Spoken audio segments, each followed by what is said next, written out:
So I was quite young when I was put in a very large institution. Probably didn't understand why I was separated from my family. I just wanted to be a kid, but you can't be a kid in places like this. 1, 2, 3, 4. Institutions in our hall. Who would have thought from being institutionalised to being part of the committee that asks questions of government? Committee on the Rights of Persons with Disabilities.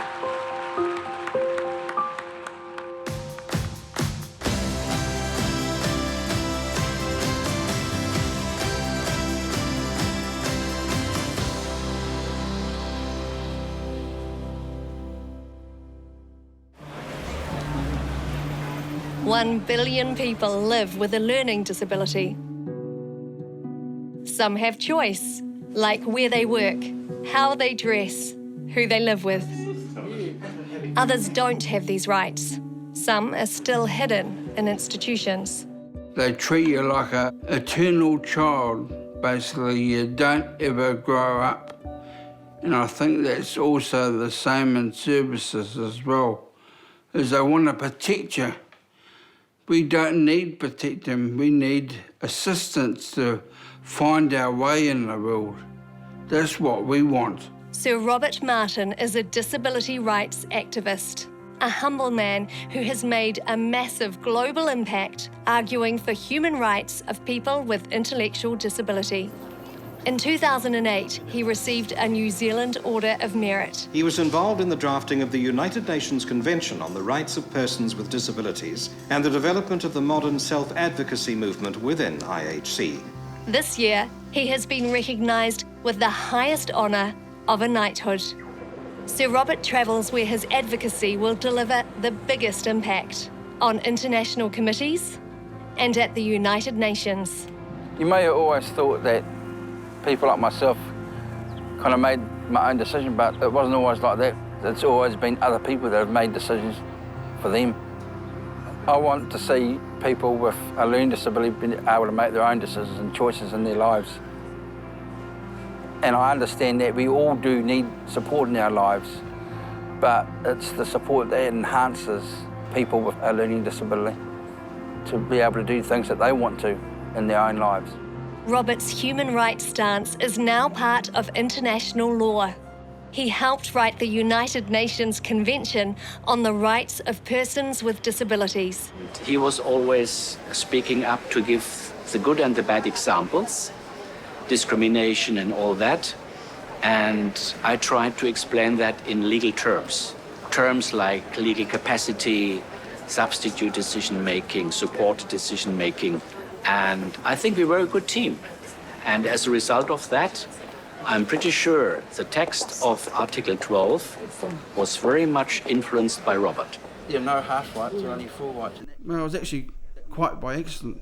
It was through Inclusion International that I actually started my work in the convention, and with the support of CACL of Canada, which is the Association for Community Living in Canada, but also Klaus Luswitz from Germany. He was actually a lawyer and was a really good support person for me to understand, the issues behind the issues. And I think that was really great for me because it gave me a good grounding. But also, I've got 50 years of experience of actually living with an intellectual disability, but actually living with other people with a learning disability.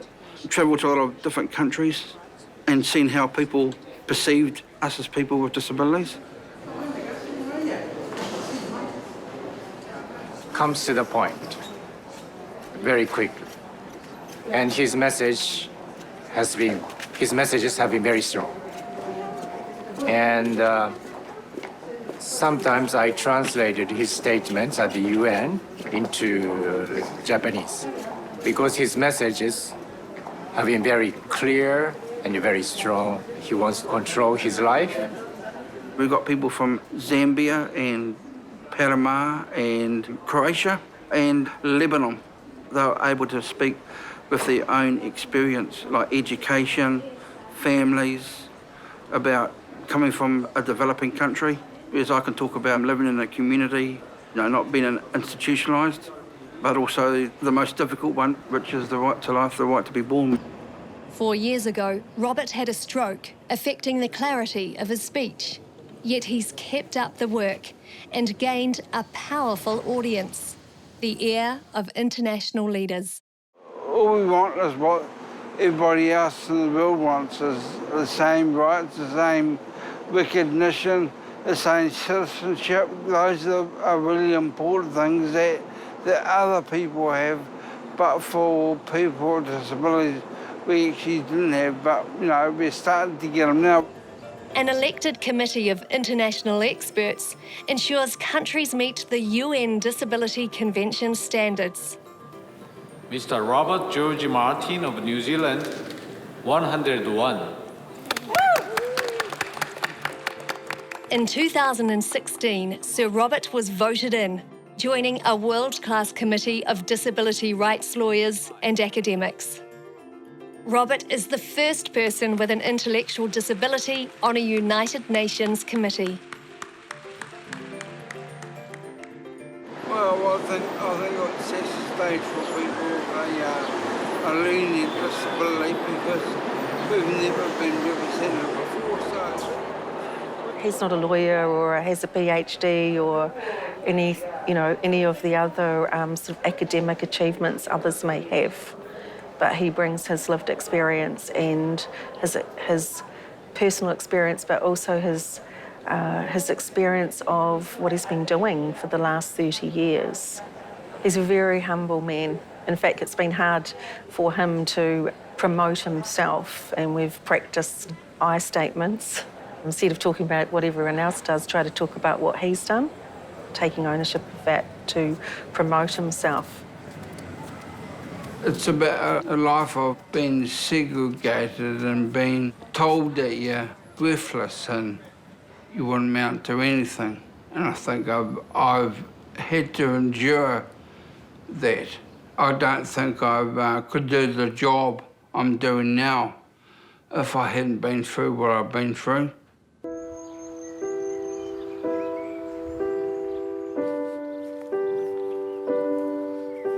We must never forget what institutions did for a lot of people. And I've been part of that. That's why I'm able to tell, my story, but a story of thousands of other people around the world, because I've lived it. It's not widely known that in the outskirts of Christchurch, on the hills overlooking Nelson, and on the plains near Levin are 3 special hospitals run by the Mental Health Division of the New Zealand Department of Health, caring for 1,500 patients, most of them children. These are not ordinary hospitals, and the patients are not necessarily physically ill. The children here are sick, yes, but the sickness is locked away inside their heads. They're all mentally subnormal, and they're all in need of help. The public doesn't often see these hospital training schools, as they're called. It prefers not to think about them. Robert was born with a mild learning disability. When he was 18 months old, on the family doctor's recommendation, he was taken to one of the largest institutions in New Zealand, Kimberley in Levin. 1,000 babies, children and adults were housed in these remote barracks. This is me in Kimberley. Now, I might look happy, but I wasn't as happy as what I looked. You couldn't play with other people because other people had all types of disabilities, so they couldn't play with you. So I found it hard to make friends. Being in an institution where there were so many of us, there was never any pick-up and cuddles or laughter with kids, the things that you have with your families. He naturally thought his family would return. I cried for them, but they never come. So I gave up crying for them. So did many other people too. Back in those days, often the family doctor said, put your child in an institution, throw away the key and forget about even had them. I just wanted to be a kid just like any other New Zealand kid. But you can't be a kid in places like this. And you're there for life. And what crime have we committed to be put in these places? No crime at all. 20 years on, reports of psychological, physical and sexual abuse are still emerging. No one has the right to be abused in any sort of way. People wonder why we find it hard to make friends. We find it hard to trust people. That's why. It was the system that let us down. And the system is still letting people down. And we've got to change the system. Nobody has the right to take away human rights from any other human being, but we still do. Sir Robert was in his early 20s when he finally emerged from state institutions. He discovered a world of sport, pop culture and books. He couldn't get enough. About 25, 26, quarter of a century had gone past in my life, and basically other people were making decisions for me. It took me 20 years for me to wear a rugby jersey. It's a Kiwi thing to be involved in and be passionate about. But it took me all that time to wear a rugby jersey, and when I got it on, they couldn't get it off me anyway. And I actually, even then, started fighting for my own rights of what I wanted, not what someone else wanted. And I guess it took a long time for me to actually allow myself to do that. But then also what happened was we actually started to talk together amongst other people with intellectual disabilities who actually had endured the same as what I had endured. And, you know, I think it was time for change. He was still learning right from wrong, and he was angry. For me, it was about the thing that I had done to me. I had no one to turn to, I had no one to talk to, I had no one to listen to me. So I rebelled, and I used to get into fights, and I used to get into mischief and stuff like that with the police. Nothing ever big. You know, like running away and kind of shoplifting. Alison Campbell was the social worker who helped Robert understand his frustration. Hello, Alison. Hi, how are you? How are you? Back from Japan. Yeah. Did you have a good Well, the interesting thing was that you had no self-confidence, did you? No. And you had no self-respect. But you have been on an amazing learning journey, and so proud of what you've done in your life. I couldn't have done it about people like you though, Alison, too. No. Stuff that you've done. All I did was believe in you. Remember the days when we first met, when you were in trouble every day of your life? Yes, I certainly do. And then when we had a contract, you and I, that you wouldn't tell me lies and I wouldn't tell you lies. And one day you came to me and said, look, I've got some things that don't belong to me. That's right. And I said, well, what are they? And you said, I'll come and I'll show you. And they were in the crawl space down at the units, weren't they? And I couldn't believe my eyes. There was library books. There was hundreds and hundreds of records from the record store. They didn't belong to you, but you thought they did. Because in those days... Well, I thought animals were free. Hmm? I thought animals were free, you see. So I thought if animals are free, well, books are free. Alison taught me so much to be the person I am now. And I think that's one of the really great things, is that you go through all the crap, but you can also come up the other side as well. I knew I had to change, but I had to want to change as well. I had to take the first step. Robert realised he had the power to improve his and his friends' lives. I remember going to that conference and you stood up and spoke and you could have heard a pin drop. And there was hundreds of people in there and you didn't have a word on a bit of paper, you just spoke. One fight at a time, Robert and his friends were working their way into the community, making themselves visible, insisting they too be seen as citizens. My greatest teachers are my friends who share an intellectual disability with me. We have grown together and have learned together to create where people with an intellectual disability can achieve for themselves. The crucial point is support. They need to enhance their lives in the way everybody wins. Our disability doesn't need to rule our lives, it's only part of it. We have tried very hard to strive for a long time to have the same rights as all other people that live in today's world. We are not looking for sympathy, but we do want your empathy. We want others to accept us for who we are and what we can learn from each other. Attitudes changed, but the Kimberley institution still hid many of his friends away. To understand the guys at Grey Street, we have to understand a little of their early lives and the attitudes of the time. Cliff Wheeler, for example, suffered meningitis as a baby. He spent the first 3 years of his life in hospital, and he ended up with brain damage. Cliff's mother suffered tuberculosis and was in and out of hospital. The doctors insisted that Cliff had to be taken away if the other children were to stand a chance. So it had to be taken off me, and at that stage, Clifford was the pressure. That pressure was removed to here. It's the Kimberley Centre in Levin. And for the next 14 years, Cliff and 800 other handicapped patients were kept in this compound, out of town and out of sight. Cliff and Alan have left Kimberley behind. 460 other patients remain. Professionals, if you like, told parents that was the best thing to do because they didn't know what to do with them. Often the parents knew what to do, but they couldn't get the support. If it was such a good idea, why aren't we all put away? Momentum gathered. They marched on Parliament, demanding the Kimberley institution close. Community living! We want it now! Just like you! One of my best friends said to the Minister of Disability that we can have a march of defiance or a march of celebration. The ball's in your court. 1, 2, 3, 4! Institutions and Their voices were heard.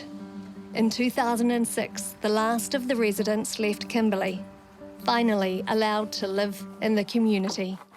When you've been institutionalised, when you come out, you've got to live life again. I'm still living that kind of life. When I left the institution, even when I went into services, I was still not a New Zealander.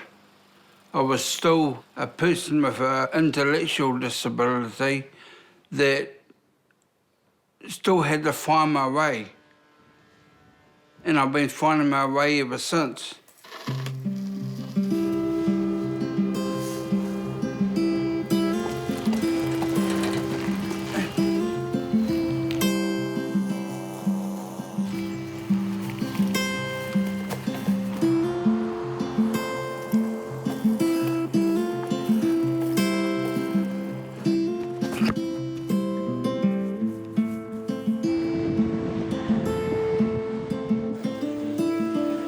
Our first trip was to Utrecht in Holland, way back in '93. And I've been to countries kind of, just about every continent except Antarctica, and I don't have any inclination of going there. Robert's travelling to Australia, delivering a keynote speech to fellow advocates and supporting the closure of an institution. At the United Nations, Sir Robert advocates supported decision-making. It's the idea of seeking the minimum assistance from others. I wanted to talk to you about helping me with my speech I've got to make this morning. As you know, I'm giving away an award, so I want to just kind of jot down some things I can actually speak around. Support should always enhance a person's life. And it's actually walking beside a person, not walking in front or walking behind. And I think control actually stifles the person and they feel that they've lost their power. I always tell my friends, if you're not happy, well, say something. Every speech is an opportunity to shift an attitude and inspire. Robert Martin from New Zealand. Now, one of the words that we're starting to use at the moment is citizenship. And that gives us the right to vote and do all the things that we need to be involved in. Because it is about our future. And people with intellectual disabilities are part of that future. Around the world, there's still a lot of people with intellectual disabilities still in institutions, and institutions are the same everywhere you go. They can make them sound all nice and pretty and they do everything for you. Sure, they do that. But do they let you have your own human rights? No, they do not. People don't have a choice of whom they live with. People don't have a choice of where they want to live. So why do we still do it? Oh, because it's easy.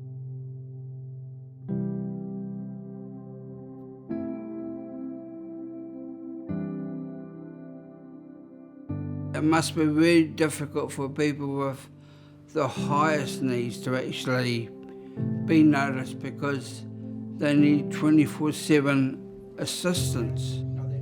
And I don't think we understand what it is really like for people that have been shut away for years and years. This institution in Victoria, Australia, is one of its last to close. Robert is here to offer guidance on the transition to life in the community. G'day, Robert. Hey, how are you? Baz, how are you? Pleased to meet you. Yeah, pleased to meet you too. Come on then. That's all right. Lead the way, Colin. It's only a few years ago that this had 34 people living Oh, in it. okay. You can see by the state of it. Yeah. You can see by the state of it needs. Well, it shouldn't be here basically. Like, these guys have been here for some 30 plus years. And Long time. We think it's time. It's time that they need something better. I think that, you know, if you think about the principles and the objective of the Disability Act, and you think about the Charter of Human Rights for people, so they're not getting a fair deal. People are going to need support when they come out from here. Absolutely. And I think that's the crucial. That is either the winner or the loser. That community stuff that happens around them, whether it's families, whether it's their other friends that live here, who they can get involved in, like self-advocacy groups. I mean, those are the really important things that must happen with people. Bernie's a person that we support who lives here. Oh, yes.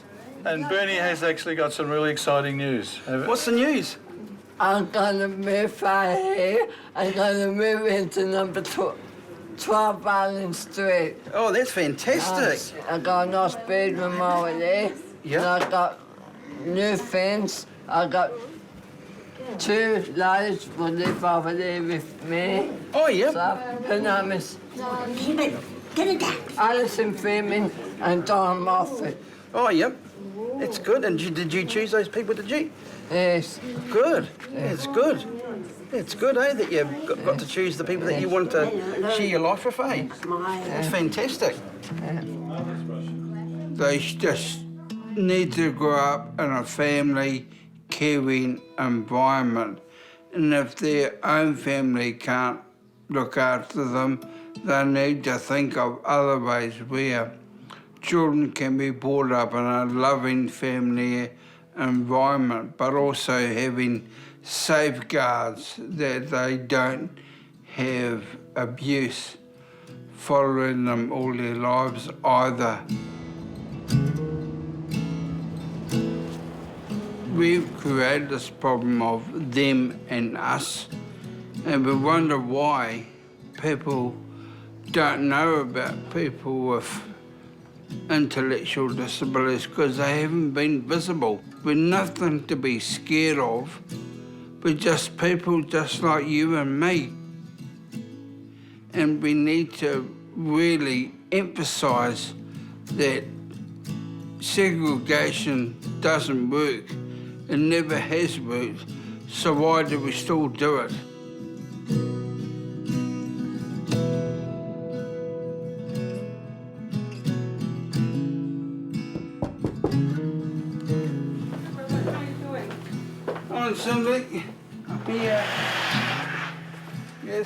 Sir Robert is standing for re-election on the Committee for the United Nations Convention on the Rights of Persons with Disabilities.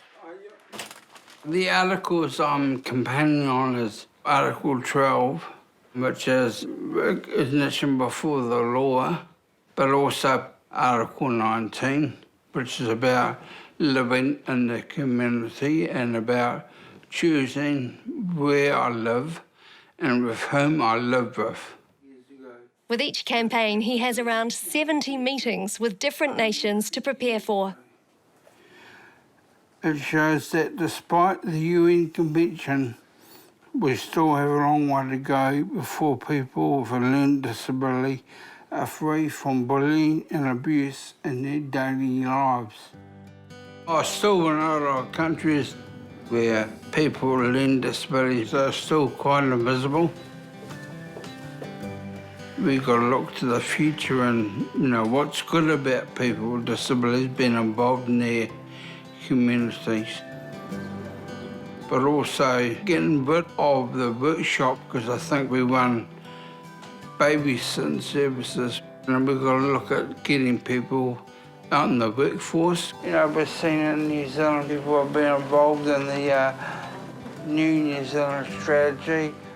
We've got to raise awareness around people with intellectual disabilities, that they're part and parcel of the communities they live in, but also making sure that they live with their families and have everything that other children have.